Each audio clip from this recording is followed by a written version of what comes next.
এখন আমি রান্না করে নেব মটর ডাল। তার জন্য কিন্তু ওভেনে একটা কড়াই বসিয়ে দিয়ে দিয়েছি কিছুটা পরিমাণে তেল। তেলটা গরম হয়ে গেছে, তেলের মধ্যে দিয়ে দিচ্ছি দুটো তেজপাতা, কিছুটা গোটা জিরে।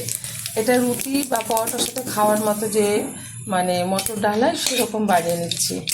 প্রত্যেকে ছোলার ডাল বানিয়ে থাকেন, তো আজকে আমি মটর ডালটা রুটি বা পরোটার সাথে খাওয়া যায় বা পুরির সাথে খাওয়া যায় এরকমভাবে বানাচ্ছি। ভালোভাবে ফোড়নটা ভাজা হয়ে গেছে, দিয়ে দিচ্ছি অর্ধেক টমেটো। টমেটোটা একটু নেড়ে চেড়ে নেব, দিয়ে দেবো হাফ চামচ হলুদ দেবো।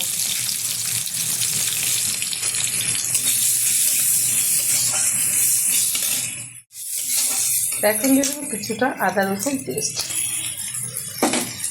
ভালোভাবে কষিয়ে নিচ্ছি তেলের সাথে।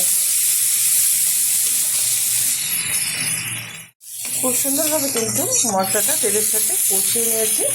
এখন দিয়ে দেবো এর মধ্যে সিদ্ধ করে রাখা মটর ডাল। 4টে সিটি দিয়ে পরিমাণ মতো জল দিয়ে সিদ্ধ করে নিয়েছি, ঢেলে দিলাম। দিয়ে দিচ্ছি স্বাদ মতো লবণ। এখানে কিন্তু কোনো লঙ্কা আমি ব্যবহার করিনি। আমি একটা মশলা ভেজে একটু গুঁড়ো করে নিয়েছি, তার মধ্যে কিন্তু আমি লঙ্কাটা দিয়ে নিয়েছি। দিয়ে দিচ্ছি স্বাদ মতো চিনি। ভীষণ ভালো একটা স্বাদ আসবে। যাদের মিষ্টিটা অপছন্দ তারা চিনিটা ব্যবহার করবেন। হাই আছে, ডালটা কিন্তু 3 থেকে 4 মিনিট মতো ফুটিয়ে নেবো, তাহলে কিন্তু ঘনত্বটা বেড়ে যাবে। এখন দিয়ে দিচ্ছি ভেজে রাখা মশলা, জিরে, ধনে আর শুকনো লঙ্কা আমি ভেজে গুঁড়ো করে নিয়েছি। এটা দেওয়ার ফলে স্বাদও দ্বিগুণ হবে, ফ্লেভারটা ভীষণ ভালো আসবে। আপনারা এর মধ্যে একটু বাদাম, চিনে বাদাম আর একটু নারকেলও ব্যবহার করতে পারেন, তো আমি নর্মালভাবে রান্না করে দেখালাম।